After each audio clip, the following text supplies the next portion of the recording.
ఏవండి, ఈరోజు ఏ కథ వినిపిస్తున్నారు నాకు? ఫలించని కోరికలు వెంటబడితే ఒక వ్యక్తికి ఏం జరుగుతుందని తెలిపే గాలి మేడలు అనే కథను చదివాను. వింటావా? చెప్పండి. ఒకానొక పట్టణంలో స్వభావ కృపణుడు అనే వ్యక్తి ఉండేవాడు. అతనికి చాలా ఆకలి ఎక్కువ. అయితే అతను చాలా పనులు చేయగలడు. ఒక అతను అతన్ని పిలిచి అతను పనిచ్చి కడుపు నిండా భోజనం పెట్టి అతను వెళ్తూ ఉంటే ప్రేమగా ఒక కుండ నిండా పేలపిండి ఇచ్చాడు. మనవాడు దాన్ని తీసుకొని భుజాన్ని వేసుకొని అలా వెళుతూ ఉంటే పెద్ద మర్రి చెట్టు కనిపించింది. మర్రి చెట్టు, ఎండాకాలం, చక్కటి నీడ, చూడగానే ఒక కురుగు తీస్తే పోలా అని అనిపించింది. మనవాడు ఊరుకుంటాడా? ఆ పేల పిండిని ఆ కుండని కొమ్మకి తగిలించి చక్కగా నిద్రపోయాడు. ఇక కురుకు పట్టగానే అతనికి ఎన్నో లోపల కోరికలు ఉవ్వెత్తున ఎగిసిపడుతూ ఉన్నాయి.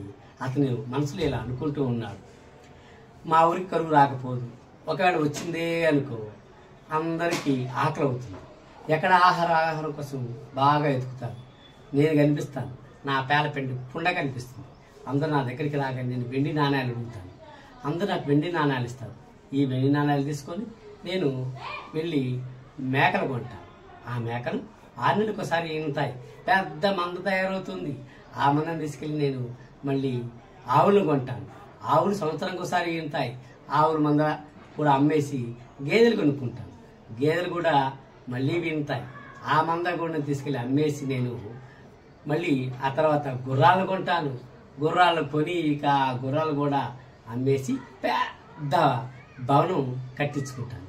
అక్కడ నా భవనాన్ని చూసి ఎవరైనా పిల్లనిస్తారు కదా, ఒక చక్కటిని అందమైన అమ్మాయిని చూసి పెళ్లి చేసుకుంటాను, ఆ అమ్మాయితోటి చక్కటి కుమారుని కూడా కంటాను, అతనికి సోమశర్మ అని పేరు కూడా పెడతాను నేను.